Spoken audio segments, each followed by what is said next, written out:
carry bide. Oya chava mala chava. Oya chava mala chava. In a luluga. Eya, eya, luluga.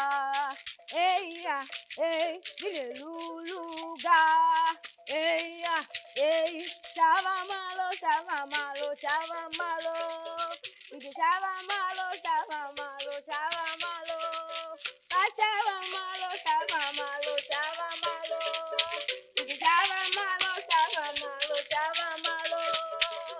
Chava malo, chava malo, chava malo. We can chava malo, chava malo, chava malo. Chava malo, chava malo, chava malo. We can chava malo, chava malo, chava malo. Oh, chava, oh, chava, oh, chava, oh, chava malo.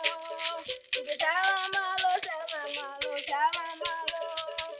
Chava malo, chava malo, chava malo. We can chava malo, chava malo, chava malo. Oh, chava malo, chava malo, chava malo. We can chava malo, chava malo, chava malo. Kane, kane, kane, kane, kane, kane, kane. Ah, chava malo, chava malo, chava malo. Chava malo, chava malo, chava malo. Ah, chava malo, chava malo, chava malo. Chava malo, chava malo, chava malo. Ah, chava malo, chava malo, chava malo. Chava malo, chava malo, chava malo. That was beautiful. That was really, really nice. I mean, nothing beats our culture and nothing actually beats our tradition. I mean, that's who we are, that's our identity. And that is why, from the vibrant streets of our cities to the serene villages, marriages in Nigeria is not just a union, it is a celebration of identity, tradition, and our heritage. That is what it is. Thelma. Totally, and how exciting! It's about our unique cultures, unique and diverse cultures, unique to us as Nigerians. Today, we're going to delve deep into the nitty gritty. Marriage cultures, is it the north? Is it the east? Is it the west? Is it the south?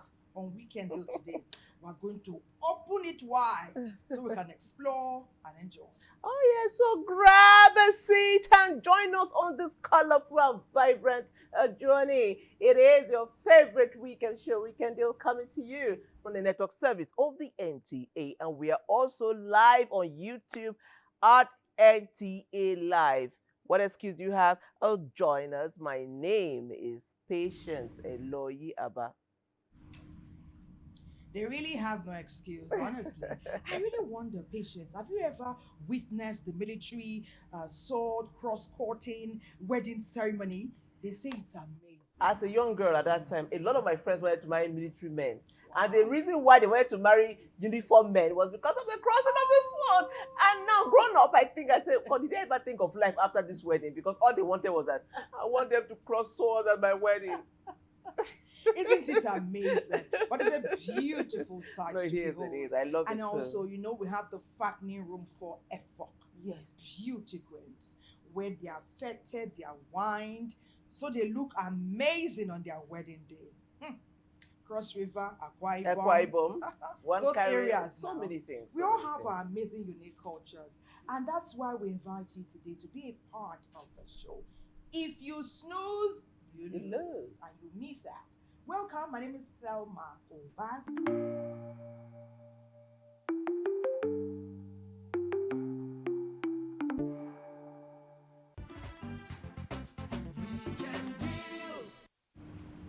It's Weekend Deal every Saturday and Sunday.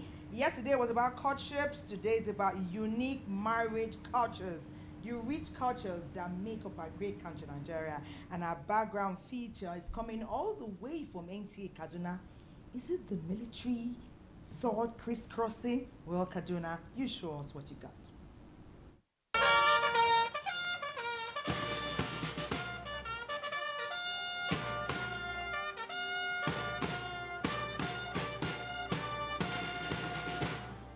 For a Nigerian Armed Forces personnel's wedding. The military culture, which emphasizes professionalism, discipline, and obedience to authority, is infused into his or her marriage rites. A typical military wedding comprises of several intricate steps, with crossing of the sword ceremony being the most popular. Sword crossings, they are done during marriages of military officers and maybe as other security agencies that use swords as part of their ceremonial dresses. It's a customary something that we inherited from our colonial masters, both in the military and other paramilitary departments. You will find that swords in medieval days, they were used as weapons, even during the wars when horsemen either use spears and then the officers use swords. So it's a long time tradition, you know, military officers' dresses, and again in the field during those days wars and so on and so forth. It means commitment of the new couples. That means it shows respect to the military wife, actually. Sword crossing is unique and impacts the families involved in certain ways. For me, it's an experience that I'll never forget, because it shows me like a woman should have that certain pride and some certain ego that you have under your husband's subordinate. My feelings is that actually, yeah, it will happen again. I'll be like, I want it to happen again, because that feeling of joyful moment is there. For me to marry someone as a military man, and to see how they are raising that sword onto me is something joyful actually, and I'm very happy at that moment. I think one of there are some happy days for military officers. The day they are commissioned, the day they are promoted, and the day they are getting or they got married. So the impact is that it's an unforgettable day, and that it can be kept as a sort, you know, with the photographs can be kept as a sort of evidence, and then for memories, for nostalgic sake, and so on and so forth. Why is the sword crossing important in military weddings? I bet to tell you it's a very little percentage, but I know there are some like that, because I've come across so many brides that will always tell you, you know, today is my happiest day, because this is always what I hoped for. That's why I married a paramilitary or military officer. But you may have the singular honor to use it and cut your wedding cake, and thereafter protect your daddy one.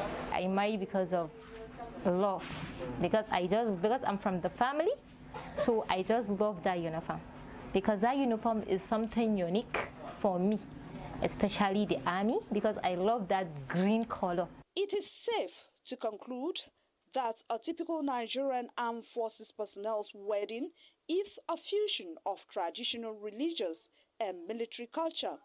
Here is to wishing all military personnel a happy married life.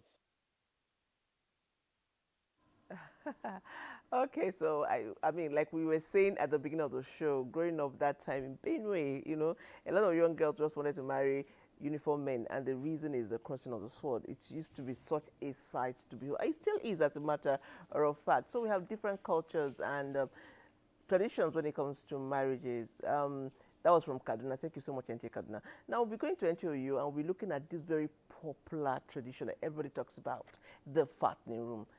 NTA Calabar, NTOU, please, we want to know. Tell us. Each ethnic group in Nigeria has its peculiar way of life that distincts it from others.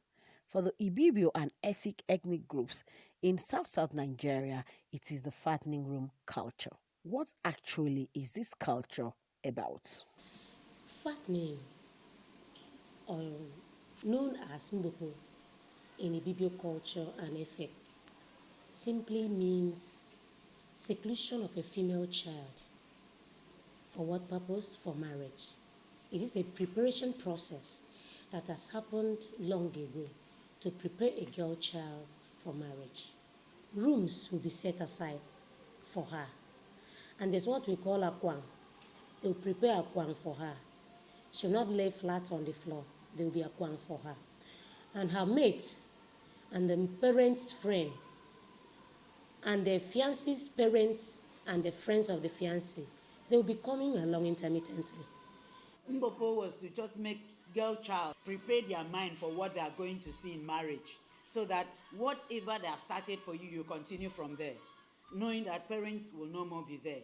Older women or perhaps grandmothers go to her every day, morning and evening, to teach her the rudiments that will help her have a successful marriage. For instance, if you visit my home today, of course my wife knows exactly what to do because she actually passed through the process. During the fattening room period, the young maiden is expected to learn several things, eat certain kinds of food, and she is being adorned with some body adornments. However, one may ask, is this ritual actually necessary? The idea was to prepare your mind, and prepare you for the challenges ahead. Because you're going not to stay with your parents, you're going to another person entirely. So what they were doing is they're trying to put you into a shoe you don't fit in. That's what our parents used to do. So they'll give you those teaching. One may be curious to know how useful the time spent in the fattening room contributes to a long and happy marriage. Having gone through this process, it will serve as a kind of long-term, life-changing situation that will help her to stay in their marriage. Village or wherever you are prepares you. In the ASEAN, they show you are beautiful very much, and they give you free hands, to express yourself as a beautiful girl. Now you graduate into the Mbopo, go into the Mbopo seclusion, and then you come out from there. You are now you become a married woman. You are now experienced. I still give it to our parents. They did well. They were not perfect, but they tried. And I think that was the best training. And we still need to carry on with that. If we can, I will advise we carry on. Train your child in a home to be a child, to be a girl. Undoubtedly, the fattening room practice, which signifies a girl's transition from adolescence to womanhood, is on the decline as modernization has made many people to consider it outdated and a waste of time. However, considering the numerous benefits of the fattening room culture, it is worth doing. I am a villager, so proud to be. I know my ancestors, and I know my roots. You said I'm from the village, you didn't lie to me. You said I don't know anything, it's not your problem. I do what I do, I do what I know. Oh, oh, oh, oh, oh, oh. Janimo, I'm a villager, so in my village, we do bente, baba. I'm a villager, so in my village, we do bente, we're gonna do bente, we're gonna do bente. Oh.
done, well done. That was beautiful.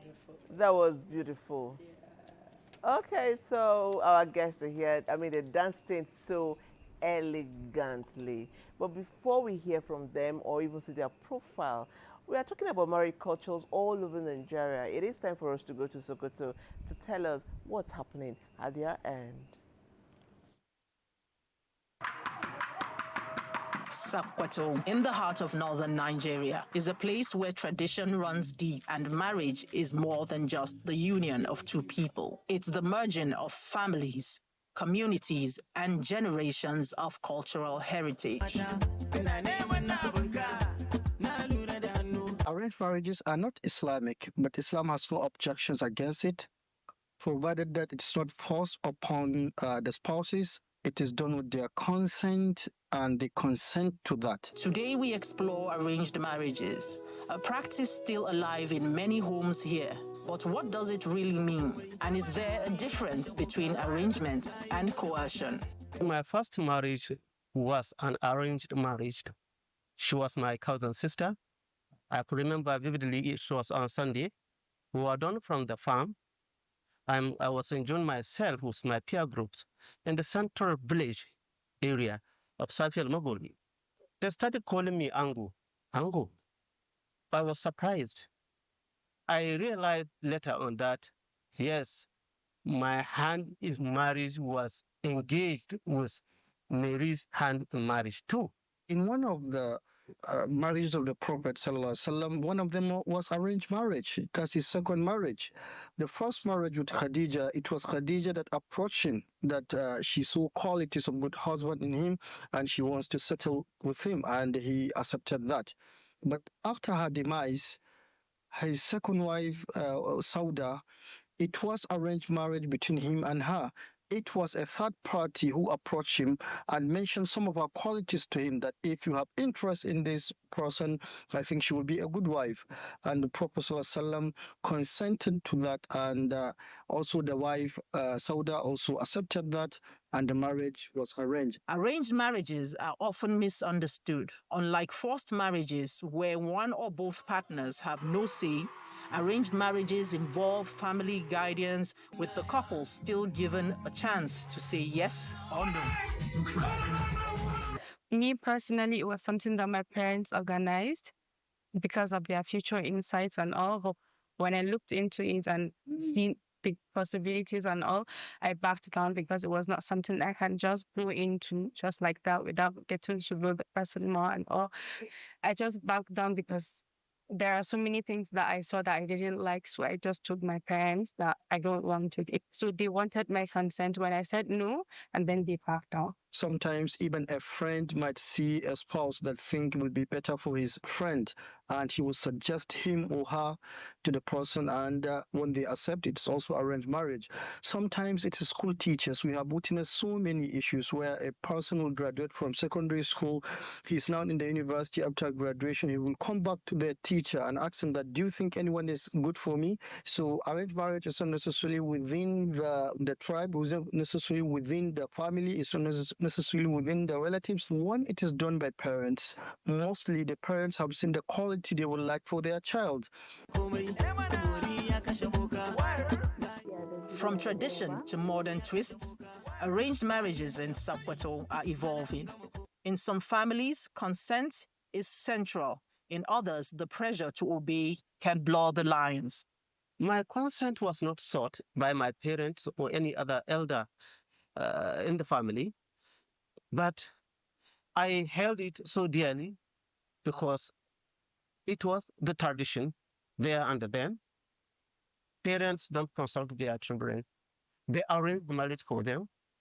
I am 100% proud of having Mary as my first wife. She's equally 100% or more than 100% proud of me. I have a friend that she got married to arranged marriage and it worked out. She already has a child and she is pregnant again with her second child. So there are so many people that arranged marriages worked for them, and there are so many people that it never worked out for them. Arranged marriages may not be for everyone, but for many in Sokoto, they remain a symbol of unity, community, and trust in family wisdom. so long as the right to choose is never taken away. Interesting. Arranged marriages. Well, like we were saying here, sometimes they work out, sometimes they don't. But kudos to those parents who listened to their daughter when she said, Daddy, Mommy, there are qualities I don't like. Please, can I stand down? And they allowed her. It's better and safer for everyone. Well, you saw our guests dancing earlier. So we want to introduce them properly now so you can see their profile and we get to meet them because they're going to nourish our conversation. Chief James Agbonhese is the Okalu of Urumi. And of course, Urumi is in Edo State. So he's my elder brother. Let's see his profile.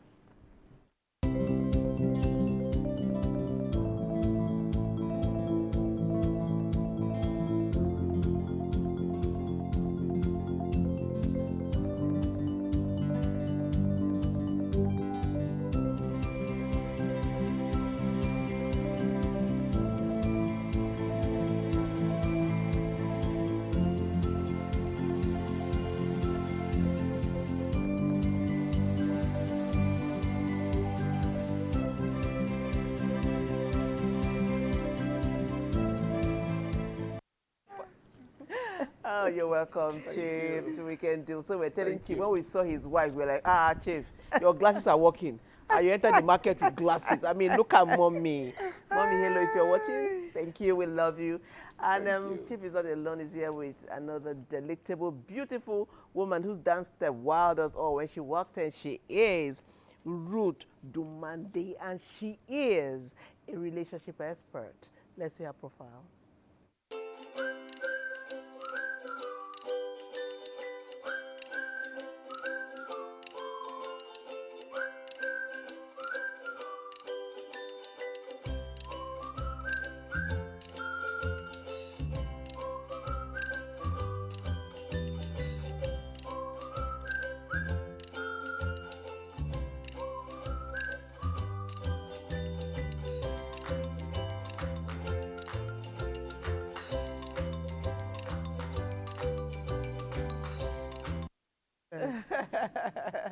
Welcome to Weekend Deal, Mrs. Dumande. Nice to have you. You have a beautiful name and your smile is very warm too. Thank you so much. I'm hardly surprised that people would like to talk to you and share their deepest troubles and secrets with you.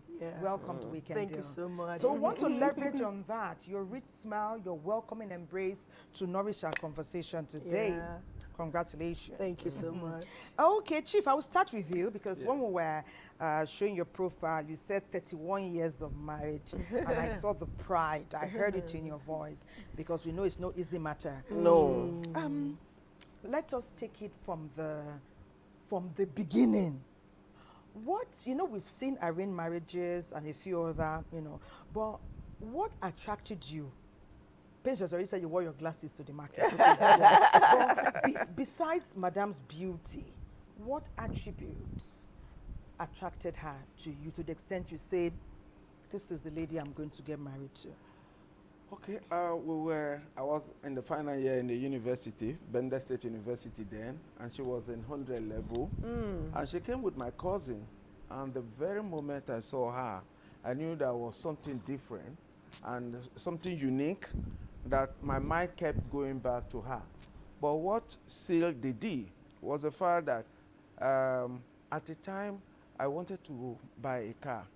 And I wanted to buy a Mercedes or a Vos. And I said to her, I don't know which to go for.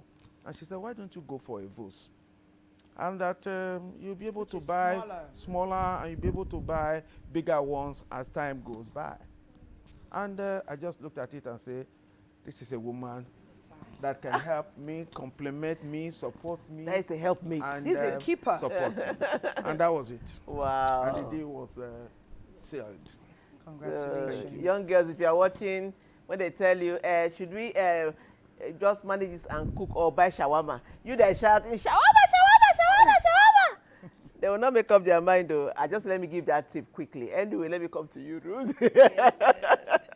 Now, you're not your husband is from Yoruba. Yes. And you're from Rivers. Yes. So when you were getting married, what in the Yoruba culture surprised you, or what did you like about? What's the difference in your cultural marriages, or they're coming to your place?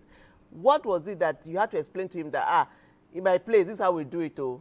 In your own place, what were the differences and what are they? I thought, thank you for the opportunity to be here this morning. You're most welcome. So, for me, for the Yorubas, you know, they always go with their fruits and all those stuff. Our own culture, we don't do fruits. We do a lot of fishes.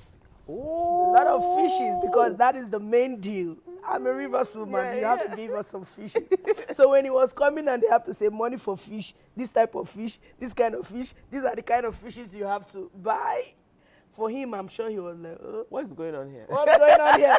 We carry basket of fruits, but here we don't carry basket of fruits. Oh, that's beautiful. Yeah, but when they came with their all, because they loved the fact that they were going to, although it wasn't so new because his mom is from Cross River. So you're like, okay, we are just they did their research.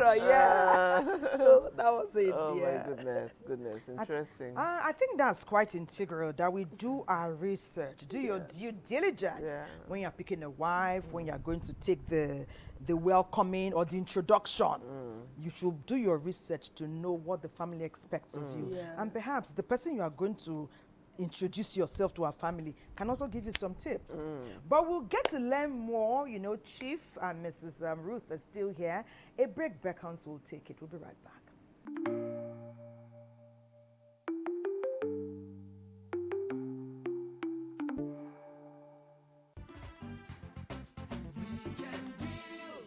If you're just joining us, it is Weekend Deal, and our focus today is on our different marriages, cultural practices around marriage, and that's why we're delighted that the people in the studio today will do justice to this conversation. And I'll go back to Chief, sir. Though marital rights, one of the most widely popular Nigerian rights, from the way the bride will look, you know, it's quite popular that the word, it has drawn the attention of the world to your culture. And then I was watching an Edo marriage not too long ago, and I saw something that surprised me. The bride will stand up and sit on the father's leg or the groom's leg or the father-in-law's leg, and 7 times or so number of times. And I was like, why is she standing and sitting? Can you tell us about that and much more in the cultural rights? Now, let me first of all say marriage is a secret deal or business. And you must bring to bear our culture, our values and tradition. Now, when you are into a marriage relationship, it's not just a marriage relationship between a young man and a young woman, or a man and a woman, monogamy and polygamy, like we have it. But then it is a marriage between 2 families, 2 communities, and the 2 individuals. And the reason is that the 2 individuals are growing, and they need the support of the family, they need the support of the community. Now, coming to the culture you talked about, when the man wants to marry, if he has a father, he gives the money as bride price to the father. The father is the one to present the bride price. And the family of the bride will take a very meager amount and give back the balance to the groom and say, please take care of our daughter, and this will be the symbol of the wealth we wish you and all the good things that God will grant in your marriage life. Then coming to counting the lady on the father's lap, it's like you are giving this girl to the family, and the family will have to count the girl on the groom's lap, and it's done 7 times. 1, 2, 3, 4, 5, 6. On the 7th time, the groom will embrace the woman, showing that I have decided that this is going to be my wife and will be my wife for life. Oh, thank you. That's so beautiful. Okay, so the 7 is symbolic of 7 days, 7 years, 7 plans. 7 is very symbolic in many ways. in our tradition. So that is why the counting is 7. And on this, at the 7th count, the groom will embrace the woman and say, this is my wife and will be my wife for life. For life, good one. I love love. Love, love. I You love feel like love. sitting down?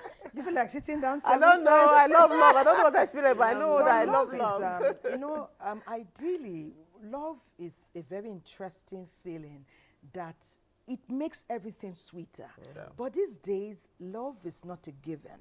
So let me bring it to our relationship expert. Yes, love is good, but we have come to understand now that some unions did not start with love. In fact, they began with hostility. Somewhere along the line, some succeed, some do not. We know love is integral, but how vital is love? And we often hear that it's not the love we used to marry, that rosy-eyed one, the one in Patience's eyes now. That's not the one that sustains the 30 years, 40 years, and all that. Tell us about that. Are there two kinds of love? There is a place love will fail. Yeah. And Fade or fail? It will fail. Yes. Fail in the sense that there are certain challenges you will get in life that love will be tried. It will be stretched. It will be tested. So when it is tested, then you will not say, this is love. When you have gone past that phase of trials. You know, people are coming from different culture, as our chief earlier said, different culture, different communities, different background, psychological disposition, experiences. There will be friction, naturally. Not because the man is wicked, neither is because the woman is mean. Now, when people are coming from diverse culture, religion, and probably psychological disposition, when this friction happens, then you will ask yourself, was it love that is the main thing that made me enter this relationship? That is when I will say sometimes it will fail. So what are the other ingredients other than love? I thought one of the things that I will always advocate is sense of purpose. Why are you here? Why are you in this relationship? Why are you with this man? Why are you with this woman? Now, when you start answering those whys, even when love is not there, the butterflies in your stomach, they are all dead. Now reality is setting in. I've been with this woman for 10 years. She's not giving me what I want. I've been with this man for 10 years. Our finances aren't growing. So that is why I say love. So now there is something more than that. I will call it sense of purpose. Why are you here? So when you start answering those real-time questions, you will now go back to here. The sense of purpose, why I'm here, will be the thing that will now sustain me, and I will still fall back again to that love that brought me here. But right now, a lot of people just rely only on love, and they get into the relationship. The thing they were looking for in the relationship, they are not seeing it. Then the marriage breaks down. Would you say those people didn't love themselves? Would you say that they were fake to each other? No. We're not. They weren't. Things, life will shake marriages. Yeah. Situation will shake marriages. It is what you went there to look for that will make you stay or make you leave. Now, a lot of time we feel we are not patient with ourselves. Before now, you were talking about the man being kind. Kindness is a virtue that both the man and the woman must exhibit. And you know, kindness grows. For some family, some ladies don't know how to be kind because they're coming from very cruel environments.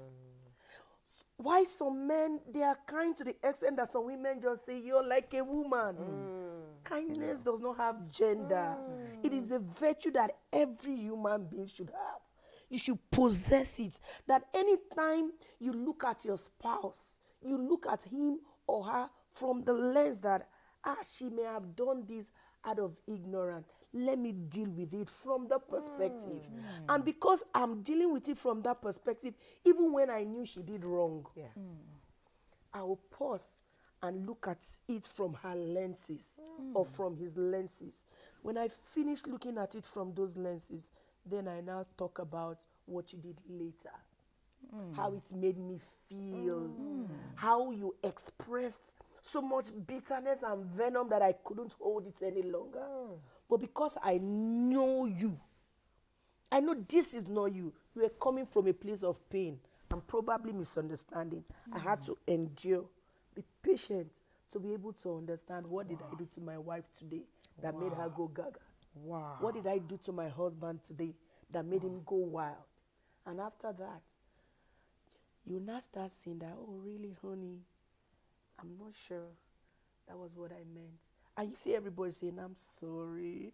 And that is when we will now say, we love.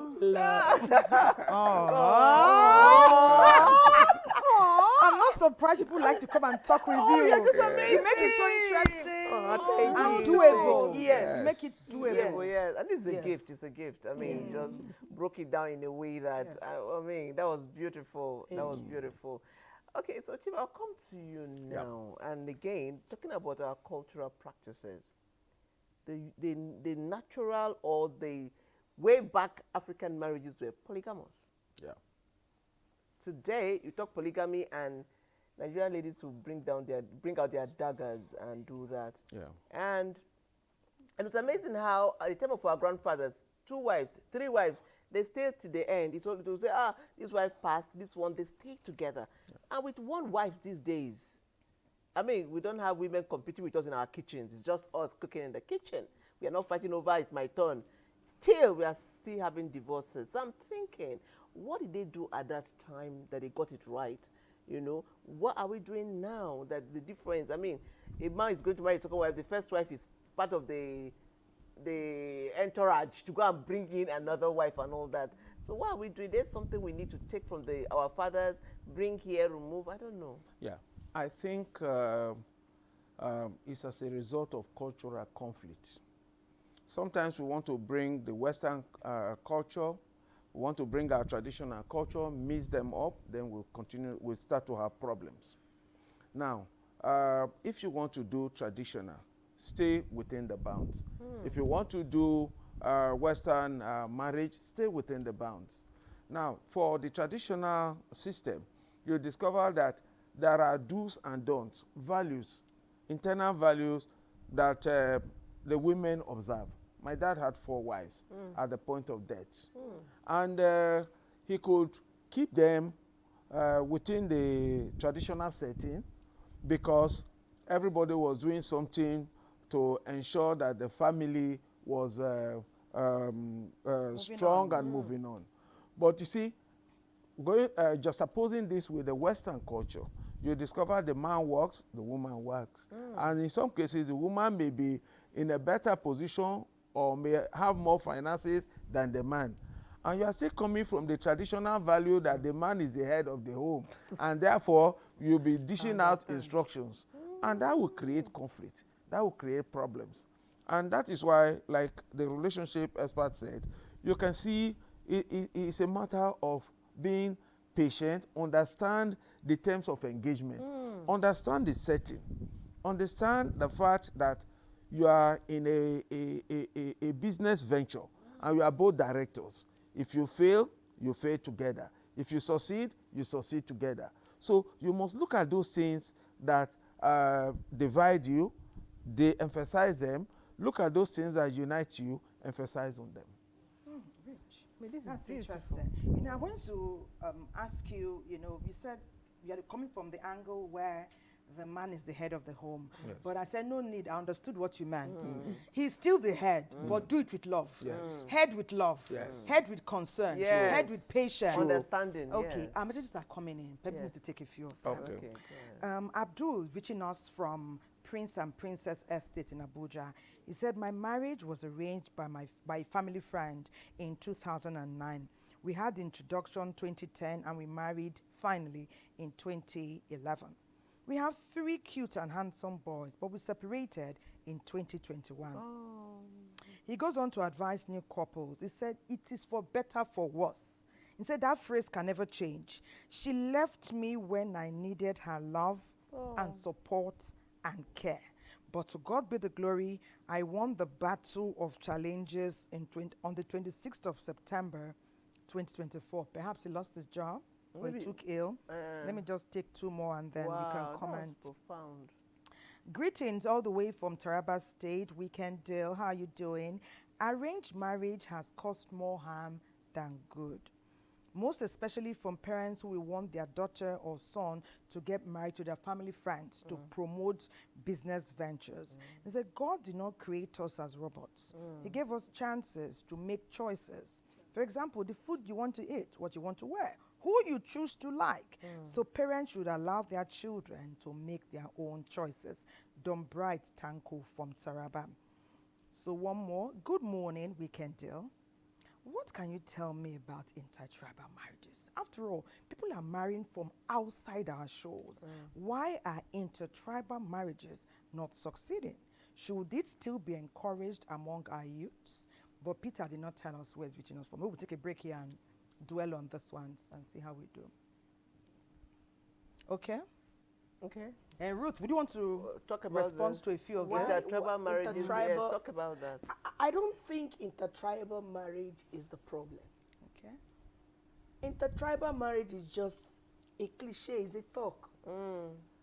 So intertribal means I'm from Rivers, my husband is from Kwara, he's a Yoruba man.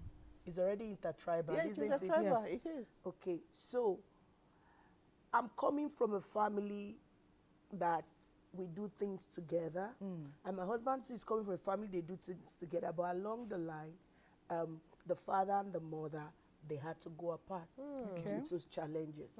That was them. And right now, we are working it out. I've done 17 years, we are working it out. It's still intertribal. Okay. So I thought we should go beyond because he said people marry outside the shores of Nigeria. Yes. So why is it not that is and some are succeeding. And they are succeeding. So it is not about intertribal or global marriage or interculture or whatever.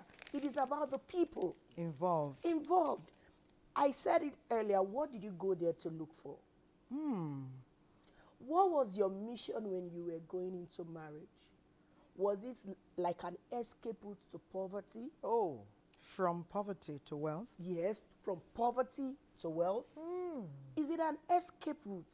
So let's leave the interculture because people are coming from somewhere. They will express where they are coming from.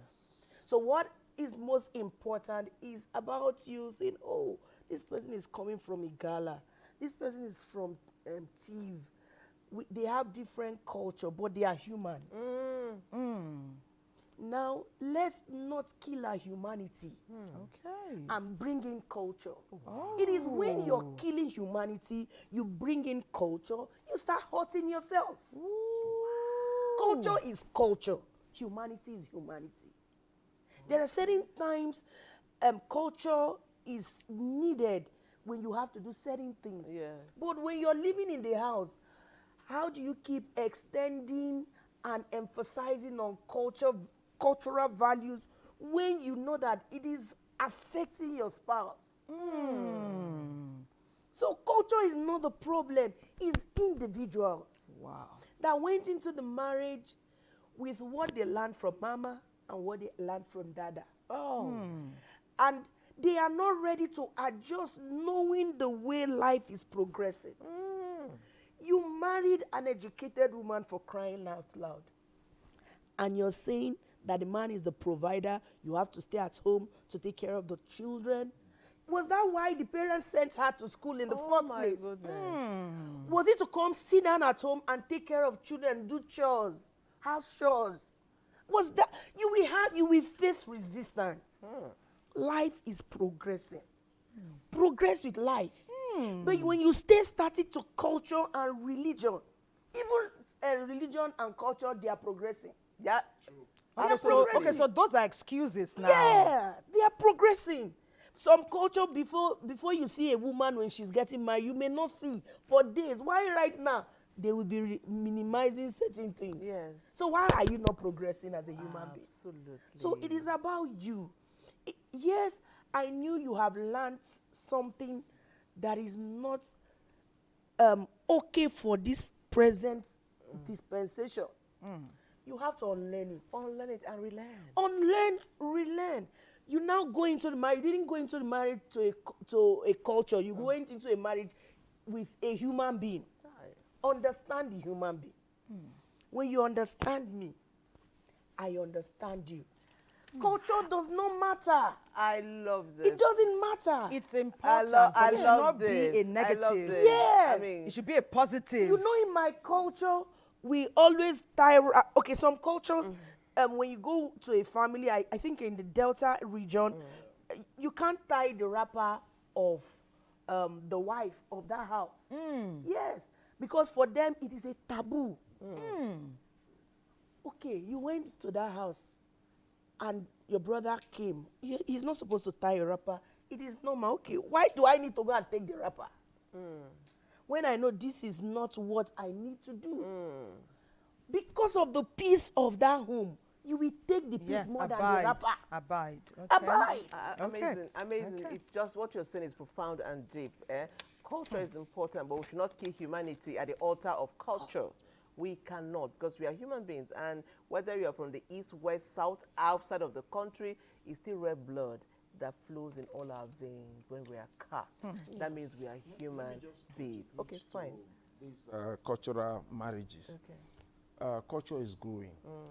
In my time, I went to school in Edo State, and I met my wife in Edo State. I came to Abuja long before her. Then she joined me, and our children went to school here. And in school, they are meeting people from Tivland, from Akwa Ibom, from Sokoto, Fulanis, and all that. So tomorrow, the persons they know are the persons they grew up with. They're the ones that will marry. So if I want to take them to the village to go and look for a wife or husband for them, I'll be complicating their situation. I love that, sir. Now, what we need to do as parents is to be able to encourage them. If you are Isha, you are going to marry from Akwa Ibom, please do understand that there are cultural differences. You must be able to tolerate, put yourself in a situation that you don't hurt anybody, and that you both understand yourself and you are progressive in your marriage life. But what people, like I said, cultural conflict. When people are confronted with cultural conflict, they now begin to use instinct. And what instinct brings is confusion, is crisis. And at the end of the day, you are now using cultural differences as a reason why the marriage did not succeed. And just like she said, the humanity in you is what is most important. Wow. Indeed. Deep. Again, we repeat, cultures are very important, but let's not kill humanity at the altar of culture. Uphold humanity. All right, we'll go to NTA now, where they'll be taking a look at customary marriage and court marriage. Let's go to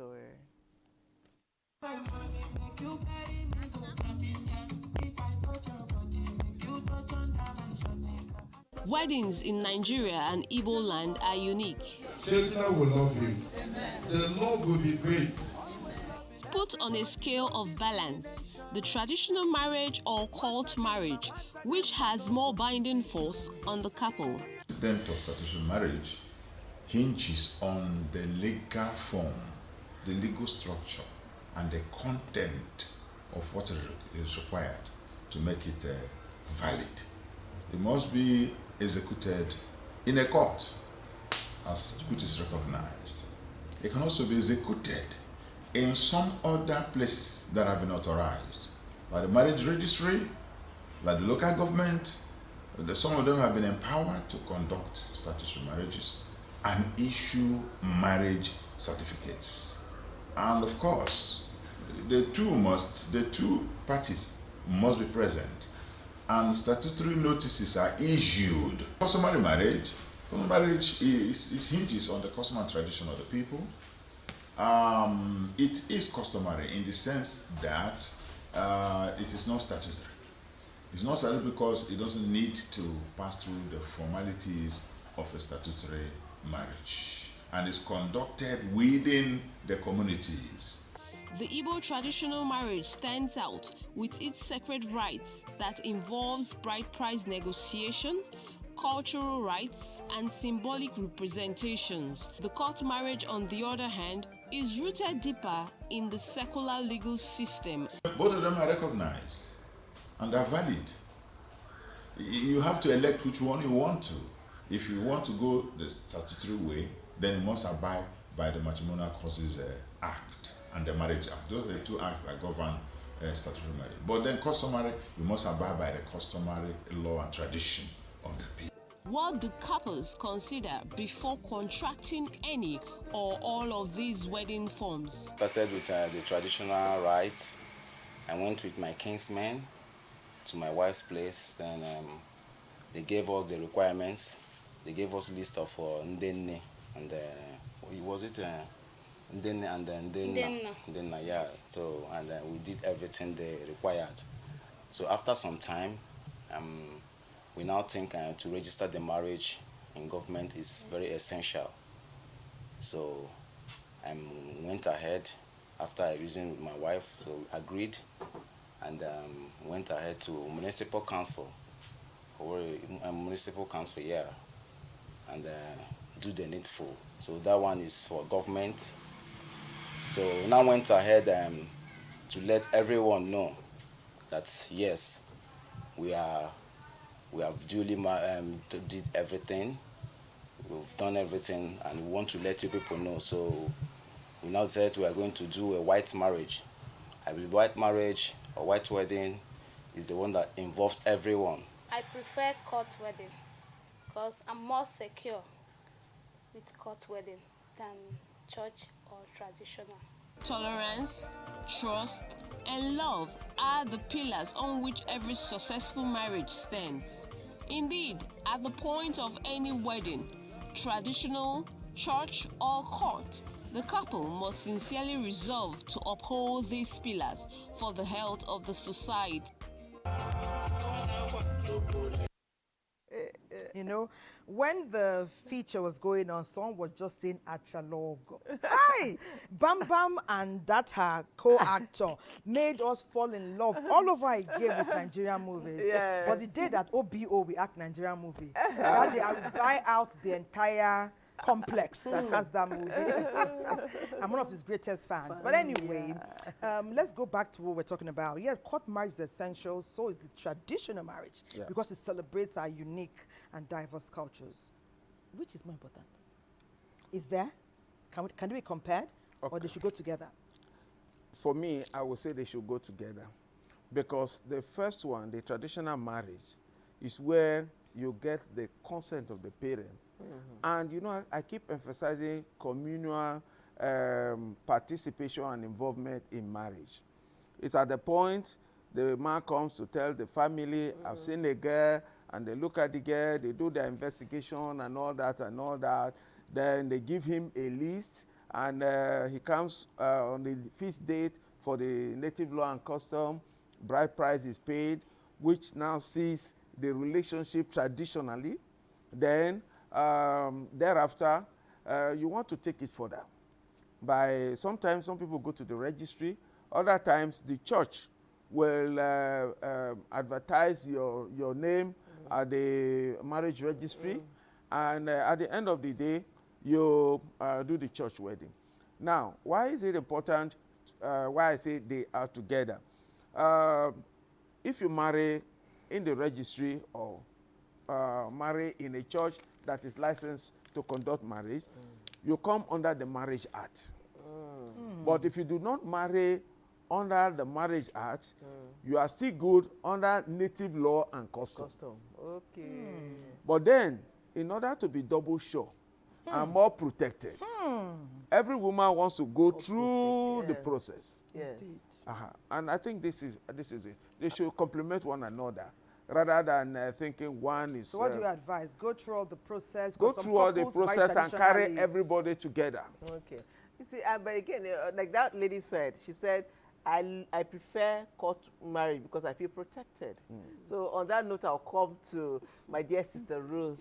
Yes, a lot of women will tell you, I bet whatever you do and you don't take me to court, you've not protected me. That means, you know, it just asserts my right as a wife, and I feel protected. So why do you think there's a need for women to feel like that? Is it because here in Nigeria we don't do prenups? And again, would prenup not put a doom on the marriage? Prenup meaning in case we separate. Are you not already predicting evil? Is it a part of Nigerian culture? Do we do prenups in Nigeria? Okay. Or is it for Hollywood celebrities alone? We read about prenups. Okay, so prenups, what's prenups? Where people make an agreement and tell themselves that perhaps this marriage does not go further. We should go this way. And if we are going this way, these are the things, the financial implications, and these are things that you will sacrifice, I will sacrifice. So for some people that are spiritual, they will say prenups is you predicting that this marriage may fail. Yes. You understand? Why for some other person, why do we even still do the court marriage? Is it because we have that prediction or because we want to be secure? So there are different reasons why certain things are done. In the beginning, these things were not so. I agree. But because of how life is now complicated, now, I saw a research that some people will marry, life will happen. So all marriages will die. As strong as that is, some will die because some will end. They will end. That's the right word. All marriages will end. Some will end because of death. And some will end because of divorce. So wherever you are, you should be ready because it will happen. Yes. Either at old age at or old at age, point. young age. So one what point. happens when you are 25 and at 26, the man that was the love of your life had to go. Oh, goodness. And you stayed for a few years and you want to remarry. So now, you are coming with either 2, 3 children into a new marriage. So life is more complicated than how it used to be. So that is why you see people now advocating for a prenups. Prenups, okay, why do people do insurance? Why do you do insurance? When I was about getting married, or when we just got married, I did health insurance. Why? One day I will need a baby. Yes. One day I will need hospital care, medical care. For So, children, and for this. when these things happen, sometimes you may not have cash handy. Yes. You run. That is why why do you do car insurance? Is it because you want to die? Or because you want to, it's just for, sometimes people will run into you. Yeah. Whether you plan it or not. As careful as you are. As careful as you are. So people now go for prenups. And guess what? If you're broke, you don't even think about it. It is people that are rich. You got to get a dough. People that have things that always want to think about, that have assets, Yeah. that want to think about it. For instance, you're inheriting a family of multi-billion-dollar family and you want to go into that marriage and you think such families wouldn't want to protect their children or their inheritance or the labor their fathers or their mothers have invested. You're a joker. So many parents want to protect what they have lived, especially. Okay, so if a man tells you about prenup, says, "Oh, hello, Ruth. Yeah. I'm the heir apparent to a $50 billion fortune, Yeah. and I need you to sign this prenup." What will be your first natural reaction? First natural, what was your plan? Are you thinking of? Yeah. That is a natural. Thank you for being honest. No, On it's that a note, natural reaction. Yes, It's natural. Thank you for being honest. Let us know. Prenups conversation are tough conversations. Good one. Yay. As much as they are tough, they should be talked about. Okay, okay, hold that thought, because we want to talk about it even deeper. And perhaps the knowledge we get from Port Harcourt, who have delved in and done some research, will further help us cap this topic. Port Harcourt, you did the research and packaged a feature on prenuptial agreements. Please share what you found so we can be better informed.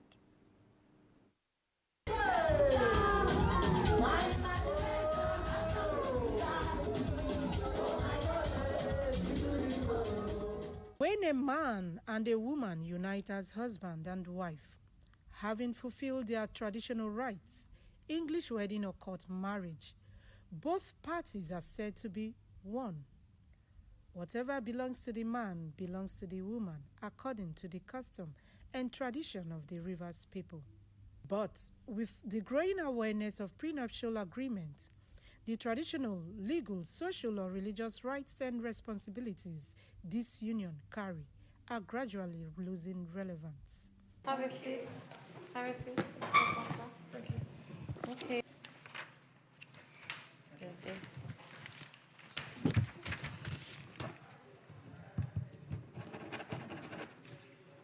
Prenuptial agreement is a legal contract entered by couple before marriage. Is a legal binding contract between intending couples, specifying terms when it comes to do with their assets and debts, on how it will be handled in case there is a separation or death.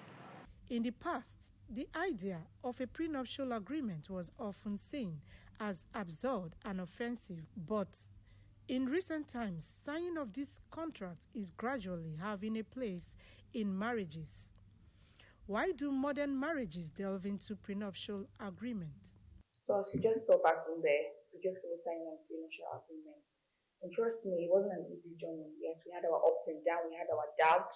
But at the end of the day, we saw that it was the best decision that we can ever make for ourselves and for our born children. So that in case we're nowhere to be found, our children will have something to fall back on. I also practice a prenuptial agreement. Before I got married to my husband, we had an oral agreement, and that has set boundaries in our marriage. I'm over 15 years in marriage, and it's still working for me. Prenuptial agreement should be explored further.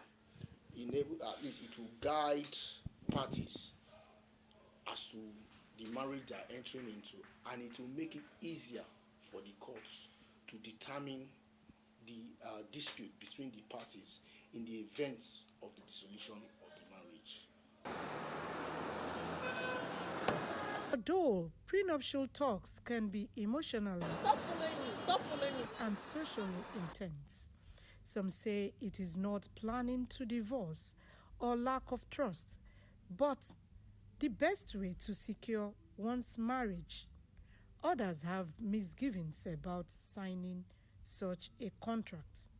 If a woman that I want to marry will come and tell me, please, I want us to have an agreement, what happens in case of divorce or in case of death, in absence of will? If somebody approaches me like that, I'll say, my friend, do you really want to marry me? Or you are coming because of my wealth? Is obviously not balancing, because what you are telling me is that you are foreseeing that the marriage will collapse. So for you to have that in mind already, it means that you are not ready to marry or to marry me. That woman contributed one way or the other during the course of the marriage for the man to be who he is, for the man to acquire this wealth. But because all those wealth was acquired in the man's name, the court cannot enforce it. But if there is a prenup, that in the event of the disaster, if we have 3 houses, I will take 2, I will take 1.5, or you give me this.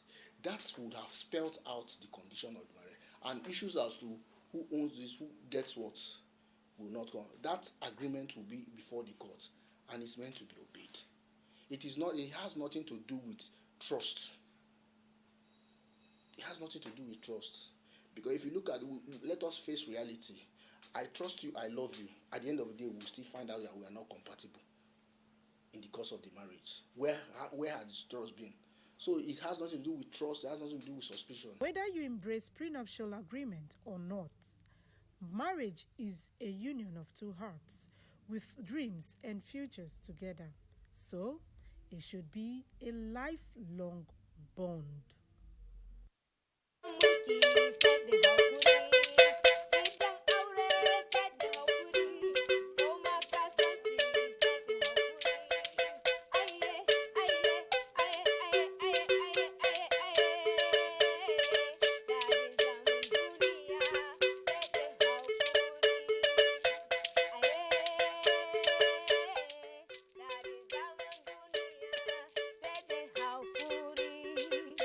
Wadadin duniya sai da hakuri, tare da ‘yan uwa sai da hakuri, gidan aiki sai da hakuri, goma mulki sai da hakuri, gidan aure sai da hakuri.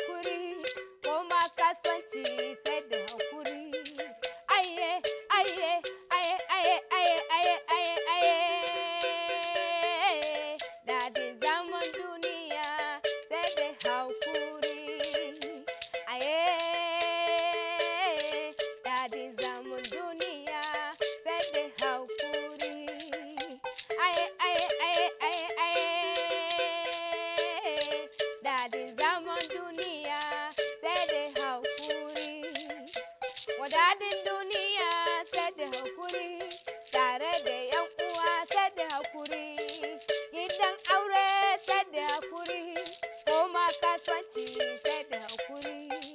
Aye, aye, aye, aye, aye, aye, aye, aye, aye, aye. Dadin zaman duniya sai da hakuri. Aye, dadin zaman duniya sai da hakuri. Hey, aye, aye, aye, aye. Wadadin duniya sai da hakuri, tare da 'yan uwa sai da hakuri, gidan aure sai da hakuri, koma kasuwanci sai da hakuri. Aye, aye, aye, aye, aye, aye, aye, aye. Dadin zaman duniya sai da hakuri. Aye, dadin zaman duniya sai da hakuri. Oh, aye, ara, oh, aye, dadin zaman duniya sai da hakuri.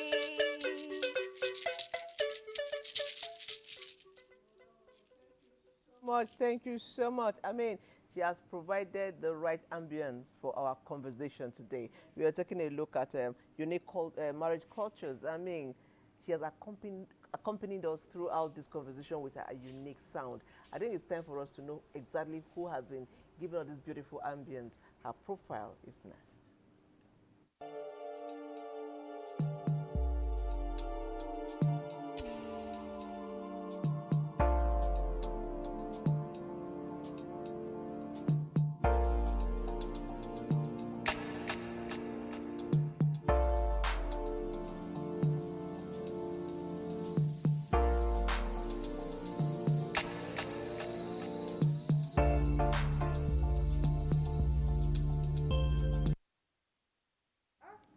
Is that you? Josephine, is that you? Yes. What? You're just realizing now. No, I mean that picture we saw in that profile. Yes. That's you? Yes. Oh, you're beautiful. Thank you. Thank you for coming to Weekend Deal, okay? You're to welcome. enrich our package. I've just been re-informed that she emphasized the importance of patience in marriages. And who they think that patience is here? I know that is one great virtue that she holds dear. But I want to leverage on this and add another small one. Money is integral. And men have this notion that women can't do without money. It is true that we like money. It is true we like to spend money. But I tell you most sincere, and I'm speaking for many women because I've grown, I'm aged. If a man can allow you to trust him, if you trust a man, money or no money, there's hardly anything that lady will not do for that marriage, for that union, for the children, for the relationship. But tell me, you are a lady, first you speak and then we'll have a chief lend his voice to this. Where is the role of trust? You can add money to it too. You know, money, so many people have weaponized money in their marriage or relationship. They've used it as a weapon to hurt the other person. What is money for? What is money for? Money, apart from the means of exchange and whatever, money is to create memories. Oh. Money is to, whether for your children, for your spouse, family members, what is money without creating beautiful memories? Unfortunately, when you weaponize it, you make people far away from you. People now use money for me. We saw the thing that happened in Enugu some days ago. Yes. If that is a true story, we saw what, because of money, see what someone is doing. So for women, for all of us love money. We want money one way or the other. Because when you don't have it, it stresses you. A little. Not a little. Low.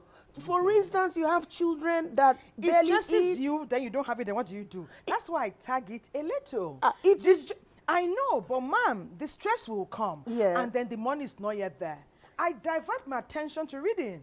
I read a book. Good, it's good. Wait, It's wait, good. wait. Pictures. I mean, I want to add something to that. Yeah. It depends on the situation. Let's say, God forbid, your child is sick and you do not have money to take that child to the that stress is not a It will not going to that be little. stress is It's not a going little. to be so. Or they are hungry. It you will be can't put- panic attack. Yes. Let me tell you what that means. It will be It's not a panic little. attack. It's not a It will be anxiety. But you know about downsizing. Yes. You talked about money creating memories. It is true, it creates memories. Yes. There are many memories we can create with a token or even no resources at Sure, all. But I do sure. agree that when your child is ill, yes, you're Yes, worried. or they Even cannot. food. There's no food on the table. But what I'm learning, I don't know, correct me if I'm wrong, Chief and Ma'am, if you allow something pressurize you to the point where you begin to lose focus, you will not be making the right decision. Great.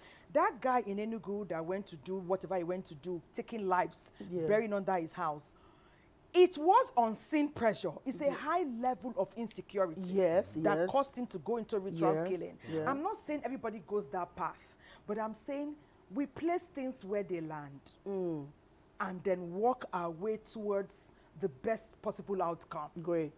So I agree with you. I agree with. So now you are speaking from the perspective of someone that has understood what money is used for. Yes. And how, yes. We've had a lot, we've had a little, we've had nothing. Yes. You have seen different phases of money and you have known how to abase and abound. That is why there are certain persons that have not even gotten to that level of growth or understanding. Some persons, what they understand about money is weapon. Some persons, what they want to have money because they want to show you. Bam. They want to have money because the name of my family has been in a mud. I want to bring it out. up. Oh, hey. So this is what they always, and that is what stresses you up. You get? So those are the pressure. I want money because I want to carry my wife or my children to all nations of the world and all those stuff. Now, they are beautiful. But what are your means of making money? How do you make it? Now, and when you are working, see, I was talking about sense of purpose when I started. In marriage, know when each other is making efforts.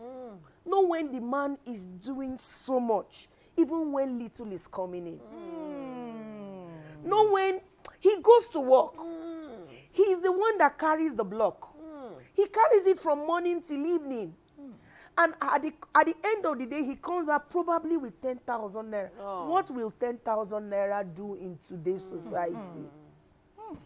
Now, know when the woman always hawk from street to street, selling that okpa. Yes. Know that that is an effort and is a sacrifice. Appreciate it. Let's assume you're the one bringing the millions and she's the one bringing the little. Still appreciate it. So these are the things that stresses people up in relationship. The man is doing, he's not doing up to what you want, and you're stressing him up. Where is the money? It is some people, they have to work. It's just that our society is changing. You see these Gen Zs and Gen Alphas that are coming? Those people, they are going to be so wealthy that money is going to be nothing. Like we in our own dispensation, we wait up to 40, 45, 50, 60, 70 when you don't even want people, you don't have all the strength to enjoy it. But them in their 19, 20, many millionaires. They are and they are not doing anything illegal. Yes. Yes, they have been on this show. We have seen They many of them. understand They understand it. They understand how money Though comes. there are some who are doing But illegal of things. course, No, we we have have the those Yahoo percent, and all but that. let's be sincere. That percentage is not more than the ones Or that are doing the right thing. Happily so. Yes, because you know what happens to the bad egg amongst good ones. Yeah. So when the bad one comes, the 15, 16 that was inside becomes sour. Becomes spoiled because of that one egg. But let me let Chief speak about truth. Yeah. The role of communication and a party being honest to one another. Is it impossible to be honest in these days? Has modernity and sophistication reduced the importance of being truthful, being honest, and communicating effectively? Okay. The first thing I will say is that money is a visitor. Money is See a all the visitor. names they are calling money today. Money can come to you now. Yes. And some other time you don't have money. Yes. But what is important in marriage is that two of you must understand that God can choose to bless the family through any of you. Oh. So if it's the woman, don't overblow your elbow or your trumpet. If it's the man, take it that God is using me as a channel to bless this family. Now, that is where trust comes in. And you see, whether you like it or not, you are watching each other. When money is in your possession, the way you manage it, the other party knows. The way you go spending money as if it is not important how it comes, the other party is watching you. And this, again, will bring about conflict. But if there is that trust that we know where we are going, you are strategic about your spending, then there will be mutual respect. When you say you don't have, she will believe you don't have. Or when she says she doesn't have, he will believe that she doesn't have.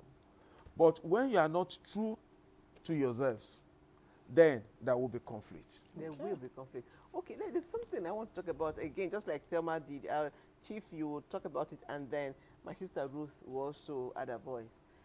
The question men are asking women these days, what do you bring to the table? Yes. Do you find that question offensive, or is it an okay question? I need to hear it from your perspective. Yes, sincerely speaking, Was I there a think nicer it's way to ignorance. ask it? Yeah, no. Like in my house, there are times I will come back home, my wife would have dressed the bed, she would have cleaned up everywhere, and she'd be waiting for me to say, oh, love, thanks, I saw what you did. She said, you didn't see that I said, oh, love, I was going to say it. But the truth of the matter is that, you see, even when you as a man or a woman, you are going around looking for money, the other person is doing something. Like the bringing of my children, she does more of it than myself. And like I said to every man, if you see that your wife and your children are closer than the children and yourself, don't take offense. Because at your own time, you did the same with your mother.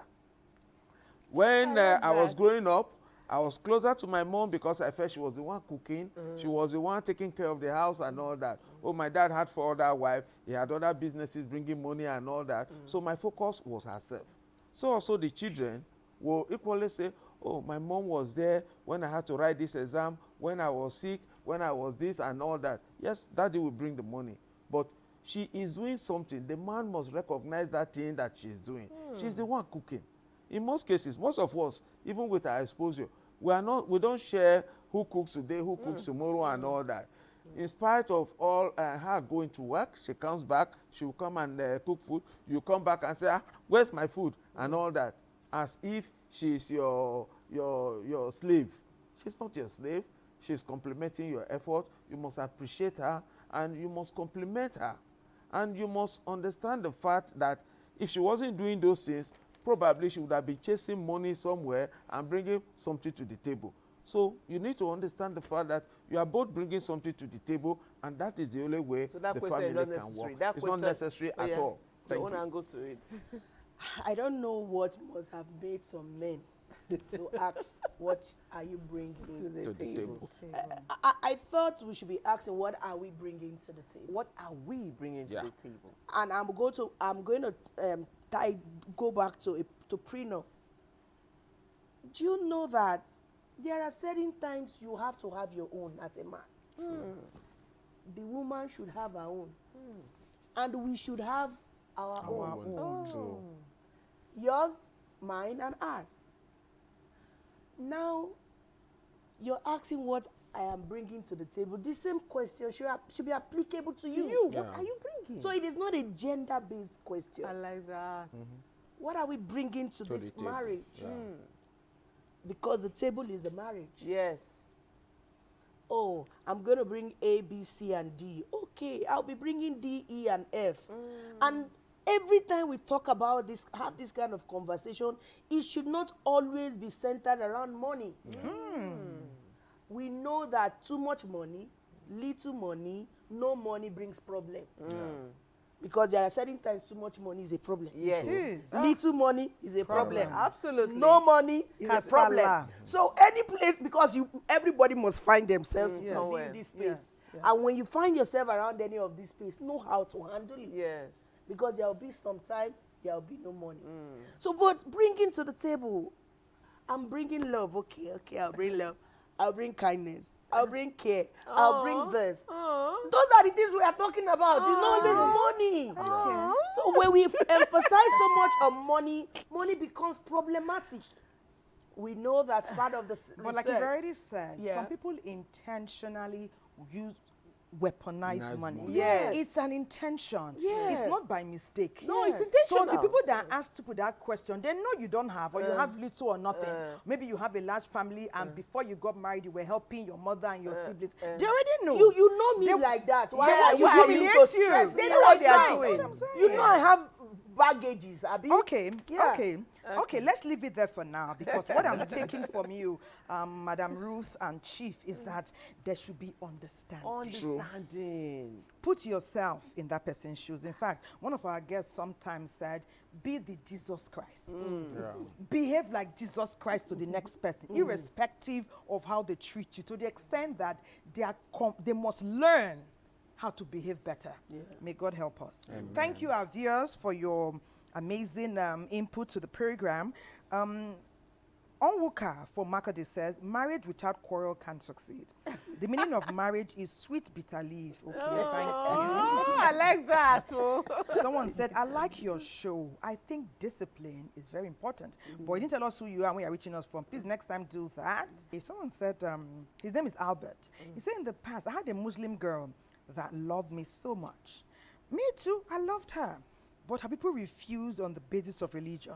They said she's a woman and she cannot marry a non-Muslim.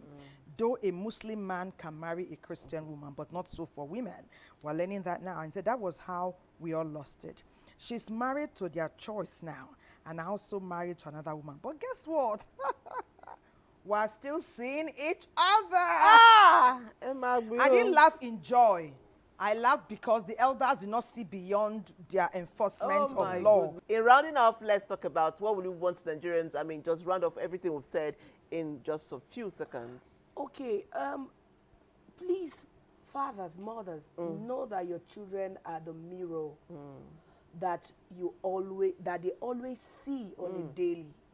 Whatever they see you do, they will replicate, and they will even do it double portion. Yes. So when you show goodness, your children will show goodness. Absolutely. When you show arrogance, they will show it. When you show kindness, they will show it. So be the mirror you want your children to see. Okay, well done. Well done, Sister Ruth. Let me say one thing that we have not emphasized is trust in God.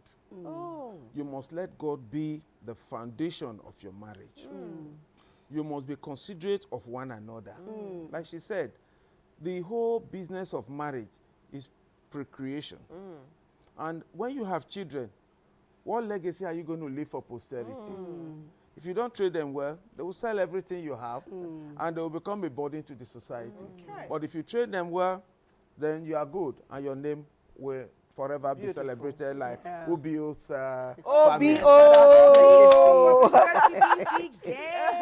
All right, and we have come to the end of our show, and I will still emphasize that, I don't know, that just struck a chord with me. Let not sacrifice humanity at the altar of culture, even as important as our cultures are. We love you. Thank you for always being with us. It is Weekend Deal. See you next weekend. Goodbye. And then money is a visitor. Don't die because of a lack of it. Don't weaponize money. Don't weaponize money. Create memories with it. Yes. Amazing. I I love it. Jana tela tela, Jana tela tela, oh Jana tela tela, oh Jana tela tela.